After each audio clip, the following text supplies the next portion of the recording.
السلام علیکم ناظرین، سلامتی ہو آپ پر جہاں بھی آپ ہوں۔ کیلنڈر پر آج تاریخ ہے 19 جمادی الاولیٰ، دن بدھ ہے اور انگریزی تاریخ 14 دسمبر ہے۔ اپنے میزبان راہی حجازی سے انڈیا کی خبریں سنیے۔ ریلوے اسٹیشن کی دیواروں پر ہرا رنگ کرنے سے بھی بھگوائی تنظیمیں ناراض۔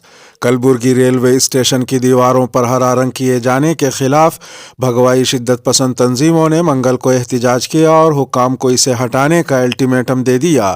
شدت پسند تنظیموں نے خبردار کیا کہ اگر 15 دن کے اندر ہرے رنگ کو نہ ہٹایا گیا تو پورے ریلوے اسٹیشن کو بھگوا رنگ سے پوت دیا جائے گا۔ واضح رہے کہ انڈین جھنڈے ترنگے کے اندر بھی 3 رنگوں میں سے ایک رنگ ہرا ہے۔ تفصیلات کے مطابق بھگوائی شدت پسند تنظیم جاگرن ویدک کے کارکنوں نے ریلوے اسٹیشن کے احاطے میں دھرنا دیا، افسران کے خلاف نعرے لگائے اور ملک کی سب سے بڑی اقلیت مسلمانوں کے تئیں اپنی نفرت کا اظہار کرتے ہوئے کہا کہ ایسا مسلمانوں کو خوش کرنے کے لیے کیا جا رہا ہے۔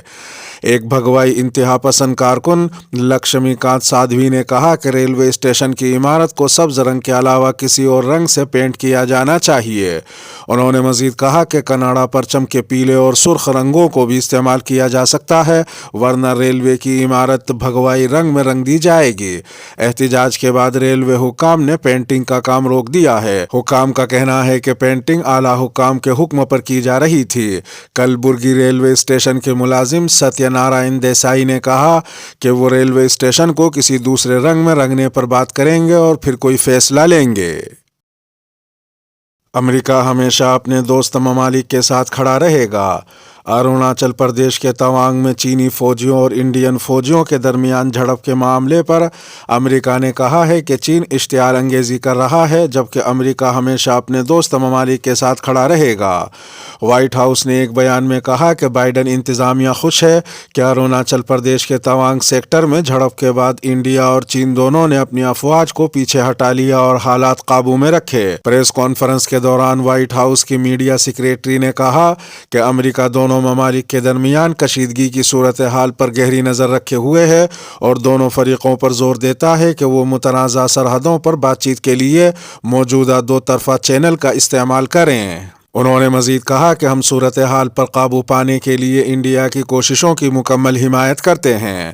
اس سے قبل وزیر دفاع راج ناتھ سنگھ نے راجیہ سبھا میں خطاب کرتے ہوئے کہا کہ 9 دسمبر 2022 کو چین کی آرمی نے اروناچل پردیش کے توانگ سیکٹر میں لائن آف ایکچوئل کنٹرول پر اسٹیٹس کو یک طرفہ طور پر تبدیل کرنے کی کوشش کی، جس کو ہماری فوج نے روکا۔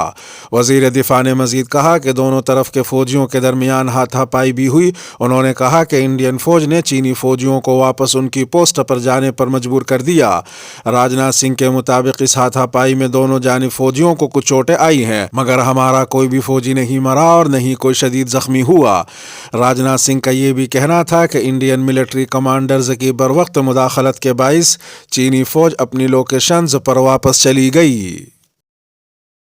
نوٹوں پر دیوی دیوتاؤں کی تصویر چھاپنے کے معاملے پر پارلیمنٹ میں حکومت کا اہم بیان۔ دہلی کے وزیر اعلیٰ اروند کیجریوال نے حال ہی میں ہندوؤں میں اپنا ووٹ بینک مضبوط کرنے کے تناظر میں نوٹوں پر ہندو دیوی دیوتاؤں کی تصویر چھاپنے کا مطالبہ کیا تھا۔ اس مطالبے پر پارلیمنٹ میں جواب دیتے ہوئے حکومت نے کرنسی نوٹوں سے بابا قوم مہاتما گاندھی کی تصویر ہٹانے کے کسی بھی منصوبے سے انکار کر دیا ہے۔ لوک سبھا میں حکومت سے پوچھا گیا کہ کیا کرنسی نوٹوں پر ہندو دیوی دیوتا یعنی لکشمی اور گنیش کی تصاویر سمیت مزید تصاویر لگانے کے مطالبے کے بارے میں حکومت سے کوئی درخواست کی گئی ہے۔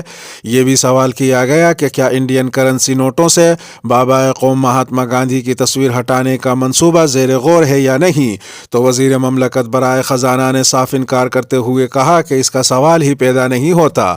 وزیر مملکت برائے خزانہ نے مزید کہا کہ حکومت کو کرنسی نوٹوں پر تصویر کے حوالے سے بہت سی درخواستیں اور تجاویز موصول ہوئی ہیں، مگر 6 جون 2022 کو RBI نے ایک پریس ریلیز جاری کر کے واضح کر دیا تھا کہ موجودہ کرنسی نوٹوں کو تبدیل کرنے کی کوئی تجویز نہیں ہے۔ گزشتہ 8 سالوں میں مرکزی ایجنسیوں نے اپوزیشن کے 3000 ممبروں کے یہاں چھاپے مارے۔